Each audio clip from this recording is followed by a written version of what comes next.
நீங்கள் பார்த்துக் கொண்டிருப்பது உங்கள் விஜய். 2-3 கேள்வி இருக்கு, கேட்டுக்கலாமா? ஓ, உங்ககிட்ட ஃபர்ஸ்ட் நயன்தாராட்ட கேட்போமா, அப்போ உங்கள்கிட்ட கேட்போமா?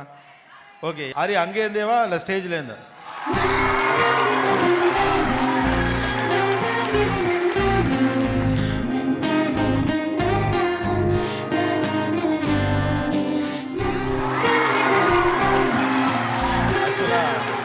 நான் வந்து ஆரியாட்ட மேடைக்கு வரலாமா அப்படின்னு கேட்டப்போ அவர் பக்கத்தில் நயன்தாராக்கிட்ட மேடைக்கு போகலாமா அப்படின்னு கேட்டுக்கிட்டு தான் வந்தேன். படம் முடிஞ்சிருச்சுப்பா. என்ன நீங்களே டப்பிங் கொடுத்தா நான் என்ன சொல்றது? நான் வேற ஏதோ விஷயம் சொன்னேன். ஓகே, ஃபடாஃபட் கொஸ்டின் தான், டக்கு டக்கு டக்குன்னு போயிடலாம். இந்த பாஸ்லாம் விடக்கூடாது. எனக்கு சின்ன வயசுலேருந்தே அதான் ஞாபகம். எனக்கு கேள்விக்கெல்லாம் பதில் சொல்லி பழக்கம் இல்லை. நான் கும்பகோணம் கலெக்டர் ஆகிறத தடுக்க முடியாதுலாம் சொல்லவே கூடாது. நயன்தாரா, முதல் கேள்வி, கஷ்டம் எது நடிக்கிறத பொறுத்த வரைக்கும்? ரொமான்ஸ் சீனா, அழுகிற சீனா?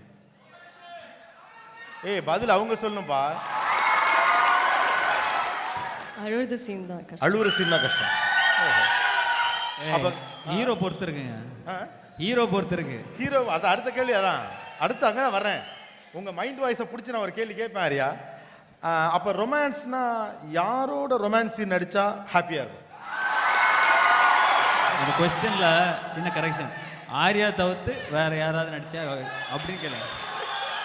ஓகே, என்னுடைய பணியை ஏற்றுக்கொண்ட ஆர்யா அவர்களே, ஆர்யாவை விட எந்த நடிகரோடு ரொமான்ஸ் சீனில் நடிக்கிறப்ப கம்ஃபர்டபுளாக இருக்கும்? அப்படி சொல்ல முடியாது சீரியஸாகவே. ஏன்னா டைரக்டர் தானே எல்லாமே டிசைட் பண்ணுறாரு. ஓகே, நான் எப்படி ஒரு ஹீரோயை சூஸ் பண்ணி ரொமான்ஸ் சீன் பண்ணலாம்? அட்லிகையில் ஒரு மைக் கொடுங்க. அவர் ஏதோ ரகசியமாக சொல்கிறார், எனக்கு புரியல. ஒரு டைரக்டர் தான் அதை சொல்ல முடியும் அப்படின்னாங்க. அப்போ நீங்கள் ஏதோ அங்கேருந்து சொன்னீங்க, அதை திரும்ப சொல்கிறதுக்கு தான் மைக். இல்லை, நான் என்ன சொன்னேன்னா, அப்போ எந்த டைரக்டரோட ஒர்க் பண்ணுறது ரொம்ப கம்ஃபர்டபுள்? ஆளாளுக்கு இப்படி பண்ணக்கூடாது. இல்லை இல்லை இல்லை, என்னன்னா மற்ற டைரக்டர்லாம் தெரியாது, பட் அட்லி ரொமான்ஸ் சீன் வந்தால் ரொம்ப அடம் பிடிப்பார். நயன்தாரா கூட நான் தான் ஃபர்ஸ்ட் நடிச்சு காட்டுவேன். ஓ, அது வந்து சரி நயன்தாரா தான் அப்படியே சரின்னு விட்டா, நஸ்ரியாவோட ரொமான்ஸ் சீன் வந்து அதுவும் அவர் நடிச்சு காட்டுவார். யோசிச்சு பாருங்க. இது எதுக்கு சொன்னது தெரியுமா? இப்போ வந்து இல்லை, நான் ஏன் சொல்கிறேன்னா, நான் வந்து கேரவனில் போய் ட்ரெஸ் சேஞ்ச் பண்ணிட்டு வரேன். வந்தா ஹீரோயினும் காணும், டைரக்டரும் காணும். எங்க ரெண்டு பேரும் போயிருக்காங்க. ஏங்க, ஒரு ஹீரோ எவ்வளவு சந்தோஷமா இருப்பார். 2 ஹீரோயின், அழகான ஹீரோயின் நடிச்சிட்டு இருக்கல, ஹீரோயினோட நீங்களே நடிச்சா. இல்லை, அதே தான் என்கிட்ட சொன்னார். நீங்கள் கரெக்டாக சொல்கிறீங்க. இல்லை, அதனால தான் நீயே நடிச்சிட்டு இருக்க. ஓ, அதனால இல்லை, அதாவதுண்ணே, இப்போ வந்து ஃபஸ்ட்டு சொன்னார், நயன்ட்ட வந்து நான் பெர்ஃபார்மன்ஸ் பண்ணி காமிப்பேன் அப்படின்னோடனே அவங்க சிரிச்சாங்க. அது அவருக்கு தாங்கிக்க முடியல. அது பரவாயில்லைங்க, நஸ்ரியாட்டியம் அப்படின்னோடனே தானே கோவம் வரும். அந்த கோவம் ரியாக்ஷன் கொஞ்சம் கொடுத்தாரு. எல்லாத்தையும் தாண்டி நடிக்க மாட்டார், நம்ம நடிச்சு காட்டுவோம், வேற ஒன்றும் கிடையாதுங்க. என்ன ஆரியா அப்படி ஆயிப்போச்சு? ரொமான்ஸ் சீன்ல போய் ஆரியா நடிக்க மாட்டாருன்னா எப்படி? ஏங்க, அவர் வாழுவாருங்க, நடிக்க மாட்டாரு. நான் நடிக்க சொல்லுங்க, வாழாத மச்சான், வாழ்ந்துராத, நடி அப்படின்னு. ஆரியா, நியாயமா ரொமான்ஸ் சீன்ல நடிக்கிறது கஷ்டமா இல்லை ஆக்ஷன் சீன்ல நடிக்கிறது கஷ்டமா? இல்லைங்க, ஆக்ஷன் தான் ரொம்ப கஷ்டம். ஆக்ஷன் தான் ரொம்ப கஷ்டம். ஆமாம், ஏன்னா ஃபுல்லாக ஃபைட்டர்ஸோட சம்மந்தமே இல்லாமல் சண்டை போட்டுட்டு இருக்கணும். அது வந்து ரொம்ப டார்ச்சரான விஷயம். என்னன்னா படத்துக்கு அதே ஃபைட்டர் தான் வருவாங்க. அதே ஃபைட் மாஸ்டர், அதே ஃபைட்டர் வந்து. ஸோ அதே இப்போ ரொமான்ஸ்னா படத்துக்கு கூட ஹீரோயின் மாறும், வேற ஹீரோயின் வரும். ஓ, அப்படி பார்க்குறப்ப நயன்தாரா தவிர வேற எந்த ஹீரோயினோட ரொமான்ஸ் சீன்ல நடிக்கிறது கம்ஃபர்டபுளா இருக்கு உங்களுக்கு? Trisha, Anushka, Pooja, Nazriya, KP சுந்தராபால், KR Vijaya, Saroja Devi. சரி, உங்களோட ரொமான்ஸ் சீன்ல நடிச்சா பெஸ்ட்பா அப்படின்னு ஆடியன்ஸ் யாரை சொல்றாங்கன்னு நினைக்கிறீங்க? நயன்தாரா தான். கண்டிப்பா நயன்தாரா தானாப்பா. அப்போ உங்களுக்கு நயன்தாரா கூட ரொமான்ஸ் சீன் நடிக்கிறதா பிடிச்சிருக்கு? ஐ மீன் கம்ஃபர்டபுளா இருக்கு? கம்ஃபர்டபுளா இருக்கு, பிடிச்சிருக்கு, ரொம்ப பிடிச்சிருக்கு. ஓ, ஒரு மனுஷன் கேள்வி கேட்டா ஐயோ இல்ல அப்படிலாம் சொல்லணும், அப்பதான் ஒருத்தர் அடுத்த கேள்விக்கு போக முடியும்.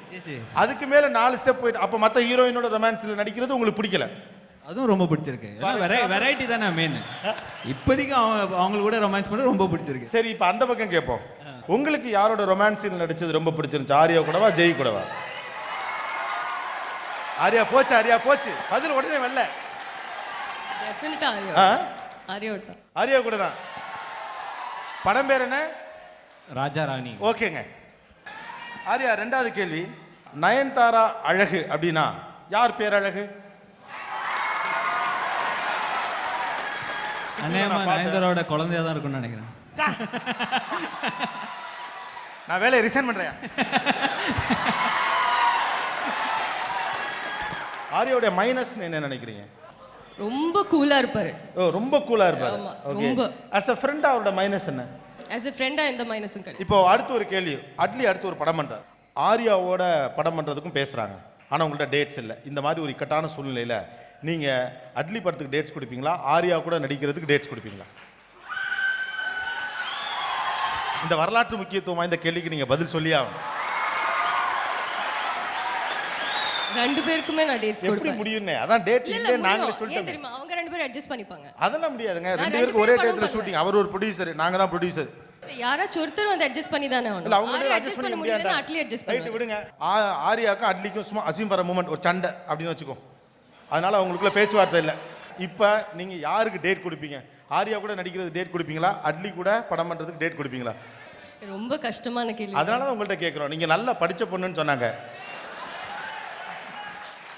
ஆரியா ஆ? ஆரியாக்கு தான் date. ஆரியாக்கு தான். வட போச்சே. அட்லி கண் கலங்க கூடாது. புது இடம் வேண்டாம். அதாவது உங்க குரல் தழுதலுக்கிறது வெளியே தெரிய வேணான்னு ஒரு கேப் கொடுத்தேன். இப்போ நீங்க பேசுங்க. அண்ணே இல்லைண்ணே, எந்த இதுவும் இல்லை. நயன்தாராவுக்காக எவ்வளோ நாள் வேணால் வெயிட் பண்ணலாம். ஒரு படம் தானே, தாராளமாக வெயிட் பண்ணலாம். No problem. இப்போ அவருக்கு அந்த கேள்வி வைக்கிறேன். இப்போ ஒரு நெருக்கடியான சுச்சுவேஷன் ஆரியா. அடுத்து ஒரு படம் பண்றீங்க, உங்களுக்கு டேட் இல்லை, டைட்டாக இருக்கு. நயன்தாரா ஹீரோயினாக ஒரு கதை சொல்றாங்க, அட்லி படம் ஒன்று பண்றார். ஓகே, இப்போ நீங்க யாருக்கு டேட் கொடுப்பீங்க? அண்ணன் என்ன கேள்வினே அது? அவர் பதில் எல்லாருக்கும் தெரியும். டக்குன்னு நயன்தாரான்னு சொல்லுவாரு. அப்படியா? திருப்பி எனக்கு க்ளோஸ் அப் வைப்பீங்க. தேவையா? அட்லி யாரு? அட்லி யாரா? தேவையாது. இதுக்கு நயன்தாரா யாரு டேட் அட்லி? கொடுப்பேனே சொல்லியிருந்திருக்கலாம். சரி, ஓகே. இப்போ அடுத்த கேள்வி கேட்டுருவோம். ஆரியா, தமிழ் சினிமால அழகான ஹீரோயின் அப்படின்னா யாரை சொல்லுவீங்க? என்னன்னா அவங்கள சொல்ல முடியாது, நீங்க நடிக்கிற ஹீரோயினா சொல்லணும். மறுபடி பழைய கதைக்கு இல்ல போயிடக்கூடாது. இல்ல இதுல என்ன வேடிக்கைன்னா ஆன்சர் ஒன்று தான். நிறைய கொஸ்டின்ஸ் கேட்டுட்டே இருக்கிறீங்க. சரி, அப்போ இதே கேள்வி அந்த பக்கம் கேட்போம். தமிழ் சினிமாவில் அழகான ஹீரோ யாருன்னா? அஜித் சார். அஜித் சார். ஏய்!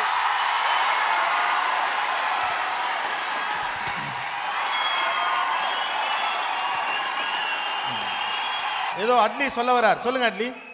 ஆர்யாக்கு டேட் கொடுப்பீங்களா, அட்லிக்கு டேட் கொடுப்பீங்களா? இன்னும் நீங்க அந்த பிரச்சனை இல்ல இல்ல அதான் எப்பயுமே உடனே பழி வாங்கிடணும்னு அப்படி கேட்கும் போது அவங்க வந்து சரி மேடை நாகரிகம் கருதி ஆர்யா அப்படின்னு சொன்னாங்க. அது எனக்கு தெரியும். உடனே அவர் அங்கிருந்து வட போச்சா அப்படின்னாரு. இப்போ எப்படி வந்திருக்கு? வட போச்சா? இல்ல இல்ல அவங்க ரொம்ப ஸ்டைலான ஹீரோ தானே சொன்னாங்க. எக்ஸாக்ட்லி மச்சான். அழகா. அன்டவுட்டட்லி எல்லாருக்குமே காது இருக்கு. சும்மா சும்மா ஏதாவது சொல்லி சமாளிக்கிறாங்க. ஹலோ, நான் உங்களை சொன்னேன். இந்த சும்மா ஹலோ உன்ன சொன்னாங்கப்பா. கடைசியா அட்லி மனதிருப்தியோட இருக்காரு. அண்ட் ஃபைனலா அட்லியோடைய பிளஸ் என்ன, மைனஸ் என்ன நினைக்கிறீங்க? அவர் ப்ளஸ் பார்த்தீங்கன்னா எப்போவுமே அவர் வந்து ரொம்ப அழகாக ட்ரெஸ் பண்ண நினைப்பார். அது இல்லாமல் பேசுகிறது வந்து ரொம்ப அழகான பொண்ணுகள்கிட்ட மட்டும்தான் பேசணும்னு அடம் பிடிப்பார். மொக்க ஃபிகர்கிட்ட பேசக்கூடாதுன்னு அடமெண்டாக இருப்பார். அந்த பங்கு அண்ணன் எடுத்துப்பாரு. அந்த பங்கு அண்ணன் எடுத்துப்பாரு. ஏன்னா நான் வந்து ஏதாவது ஒரு பொண்ணுகிட்ட ஏன் மச்சான் இந்த ஃபிகர்ட்டெல்லாம் நீ பேசிட்டு இருக்கிற, ஒரு ரொம்ப டென்ஷன் ஆயிடுவான்.